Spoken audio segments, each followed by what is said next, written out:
राग मेघ मल्हार संपूर्ण परिचय।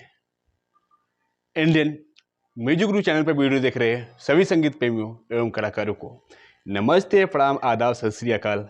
कैसे हैं मेरे प्यारे प्यारे साथियों? उम्मीद करता हूं कि आप सब बहुत ही बढ़िया होंगे, बहुत ही अच्छे होंगे। प्यारे साथियों, आज की इस वीडियो में आप मेघ मल्हार राग को सीखेंगे कि इसके आरोह अवरोह क्या है, इसकी जाति क्या है, इसके वादी संवादी क्या है, न्यास के सुर क्या है, पकड़ क्या है, इसकी एक तरीके से संपूर्ण जानकारी लेंगे। और उसके बाद ये कैसे गाया जाता है राग मेघ मल्हार, इसको भी आप सीखेंगे। तो चलिए वीडियो की स्टार्ट करते हैं और देखते हैं मेघ मल्हार कैसे गाया बजाया जाता है। तो साथियों, कौन सा राग है हमारा? राग मेघ मल्हार। मेघ मल्हार संपूर्ण परिचय। ठीक, संपूर्ण परिचय। अब यहाँ देख लें कि इसके नाम से ही थोड़ा सा प्रदर्शित हो रहा है कि इसका समय क्या हो सकता है गाने का, और एक किस चीज़ को संकेत कर रहा है। थोड़ा सा डिटेल में स्टार्टिंग में से ही जानते चलेंगे तो ज़्यादा बेस्ट रहेगा। मेघ मतलब बादल होता है। मल्हार, मल्हार मतलब जो मल यानी कि दुख को हरने वाला, मतलब मल्हार। मेघ मतलब बादल और आगे दुख को हरने वाला। ये इस राग का शाब्दिक अर्थ होता है कि दुख को हरने वाला राग। ठीक, मेघ मल्हार। तो अब मेघ, चूंकि मेघ मल्हार है तो यह वर्षा ऋतु का राग माना जाता है। इसे वर्षा ऋतु में ही गाया और बजाया जाता है। इसका समय इसी तरीके से निर्धारित किया गया है, किसी भी समय वर्षा ऋतु में। ठीक, अब देख लेते हैं कि इसका थाट क्या है। ठीक, तो थाट साथियों, यह जो है काफी थाट का राग है। ठीक, इसका वर्जित सुर इसमें दो लगते हैं, वो भी एक थोड़ा सा विवादित है। देखते हैं, मैं बता रहा हूं आपको। वर्जित स्वर कौन कौन से हैं? धा और गा। तो देखें, कभी कभी क्या होता है, कोई कोई विद्वान हैं जो हैं वो कोमल धा का प्रयोग कर लेते हैं, नहीं तो पूर्ण रूप से इसमें गा और धा वर्जित सुर हैं। ठीक, फिर उसके बाद आ जाता है क्या आपका वादी सुर, फिर संवादी।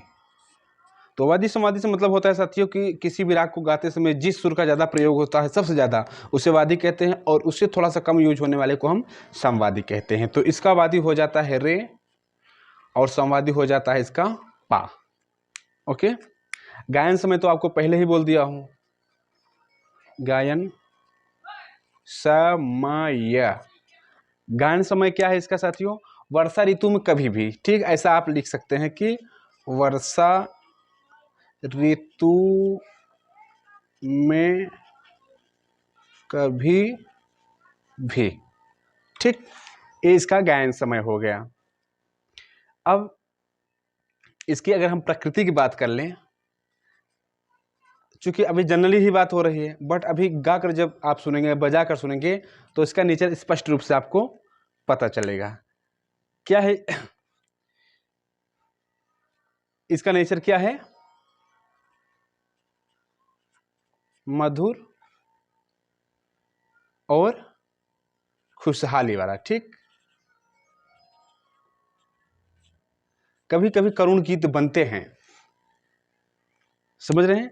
बाकी जो संभवतः इसका मतलब जो अत्यधिक जो गाने बने हुए हैं, जो प्रयोग होता है इस राग का, वो इसी टाइप के जो मधुर गीत होते हैं और जो खुशहाली वाले होते हैं। जैसे एक दो गानों का मैं एग्जांपल दूं, जैसे कि वर्षा कराने के लिए इस राग को गाया जाता है, या वर्षा हो रही है तो भी इस गीत को गाया जाता है। जैसे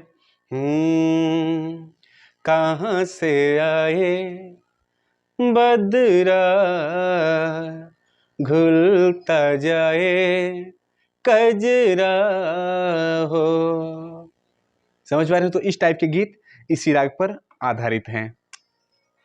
अब इसकी जाति की बात कर लें।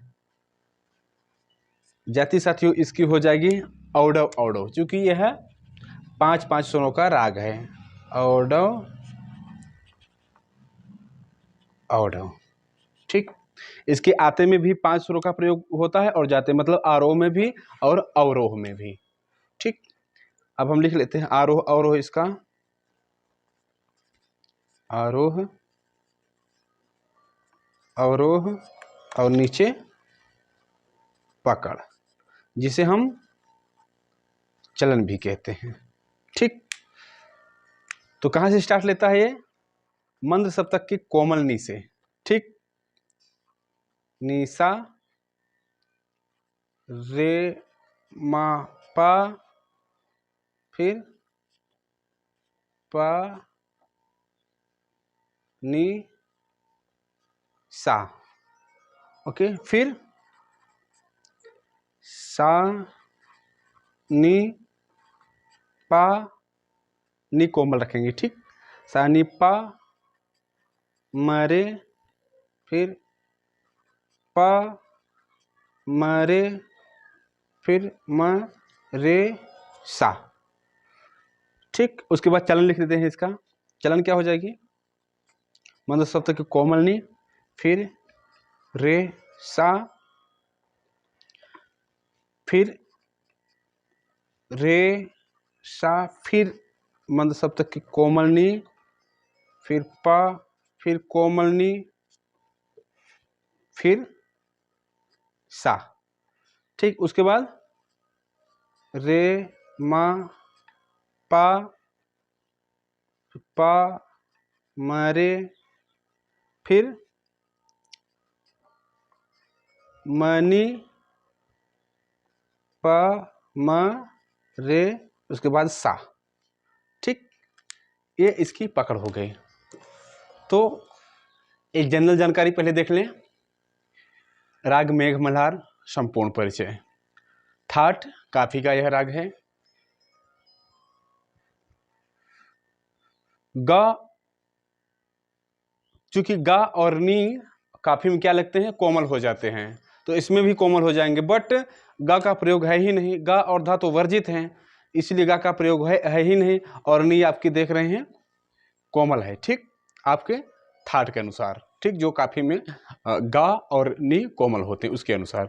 फिर वादी क्या हो जाएगा आपका? रे हो जाएगा। संवादी आपका पा हो गया। गायन समय वर्षा ऋतु में कभी भी, ठीक। प्रकृति क्या है? मधुर खुशहाली वाला, ठीक। जाति क्या है? औडव औडव, चूंकि आने में जाने में यानी कि आरोह और अवरोह दोनों में 5-5 ही सुरों का प्रयोग होता है। अगर देख लें हम तो जैसे एक सुर हो गया आपका सा, फिर रे मा पा और नी, तो 1 2 3 4 5 ही सुर दिख रहा है हमको आरोह में। और अवरोह में देख लेते हैं सा नी पा मा रे, सा नी पा मा रे हो गया। इसमें भी चूंकि एक साल हम शामिल कर लें तो दोनों सा को हम शामिल नहीं करेंगे। तो देख लें 1 2 3 4 5, आरोह में भी अवरोह में भी 5-5 सुरों का ही प्रयोग है, ठीक। अब हम इसको गा कर देखते हैं कि इसे कैसे गाया जाता है और कैसे बजाया जाता है।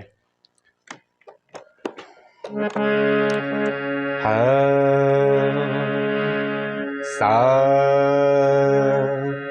नी सा रे मा पा पा नी सा।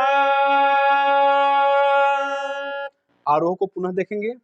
नी सा रे मा पा पा नी सा, फिर अवरोह देखेंगे सा ने पा मा रे, क्या है? सा ने पा मा रे, पा मा रे, मा रे सा। कितना प्यारा राग है, सुनने में इसके जो सुर ही है इतने सजे हुए हैं, इतने अच्छे हैं कि सुनने में इसके सुर ही सुनकर मजा आ जाता है। देखें जैसे पा मा रे, पा मा रे सा। ओके, फिर चलन देखते हैं। आ ने रे सा। इसको इस तरीके से भी कर सकते हैं आप, ने रे सा, ने रे सा, रे सा ने पा। यह जो पा है वो मंद्र सप्तक का हो जाएगा। ठीक, तो यहाँ आप ऐसे बिंदी एक लगा ले नीचे, ताकि संकेत मिले कि हाँ हमारा मंद्र सप्तक का ये सुर है। क्या है? रे सा ने पा नी सा, फिर रे मा पा, रे मा पा, रे मा पा, पा मा रे, मा ने पा मा रे। क्या है? मा नी पा मा रे। ठीक, मा ने पा मा रे, मा रे, ने रे सा।